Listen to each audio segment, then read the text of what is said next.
കുറച്ചു കാലമായിട്ട് P V Anwar ഇടതുപക്ഷത്തിനെതിരെ സംസാരിച്ചു.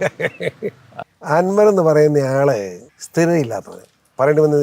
എനിക്ക് അയാളോട് പടക്കമൊന്നുമില്ല. കാരണം പിണറായി വിജയന്റെ കൂടത്തിൽ നിന്ന് എല്ലാ കച്ചവടത്തിനും കൂട്ടി നിന്ന് കൊടുത്തയാളാണ് അൻവർ. എന്തോ കച്ചവട സംബന്ധമായി ഉണ്ടായ തർക്കമാണ് അൻവറും പിണറായി കൂടെ തർക്കം ഉണ്ടായി പിരിഞ്ഞത്. പിണറായി എന്താന്ന് പുറത്ത് പറയുന്നില്ല, അൻവറും പറയുന്നില്ല. പറയട്ടെ, അൻവർ തൻ്റെ പറയും എന്തുകൊണ്ട് ഞാൻ പിണറായിയെ വിട്ടു പറയട്ടെ. പറയുന്നില്ലല്ലോ. ഇന്ന കാര്യത്തിലാണ് ഞങ്ങൾക്ക് തർക്കം പറയണ്ടേ. പിണറായിയും പറയുന്നില്ല. അപ്പോൾ അത് നല്ല കാര്യമല്ലെന്ന് അർത്ഥം. മനസ്സിലായോ? പിന്നെ അയാളെ അറസ്റ്റ് ചെയ്യാൻ ഇത്ര ചൂടാകേണ്ട കാര്യം എന്താ? ഒരു അറസ്റ്റ് വന്ന ആളിപ്പോൾ അയാൾക്ക് ഇത്ര വലിയ വികാരം കൊണ്ടിരിക്കുക. എന്ന് ഇത്ര അറസ്റ്റ് ചെയ്യുന്ന തെറ്റ് കൃഷിക്കാരൻ്റെ കാര്യമാണ്. കൃഷിക്കാരൻ്റെ ആവശ്യത്തിന് വേണ്ടി ഫോറസ്റ്റ് ഓഫീസ് തകർത്തുകയാണ് ഞാൻ അനുകൂലിക്കുന്നു. അൻവർ ചെയ്താൽ തലേ ശരിയാണ്. പക്ഷേ കേസ് പ്രതിയാൻ തയ്യാറാണ്. അതൊരു മര്യാദയാണ്. മനസ്സിലായില്ലേ? ഞാനാണെങ്കിൽ അവിടെ ഫോറസ്റ്റുകാർ പൂക്കരുതെന്ന് വെച്ചാൽ അവൻ്റെ ഓഫീസ് അടിച്ച് പറയും ഞാൻ തകർത്തിട്ടുണ്ട്, ഇല്ലെന്ന് പറയുന്നില്ല.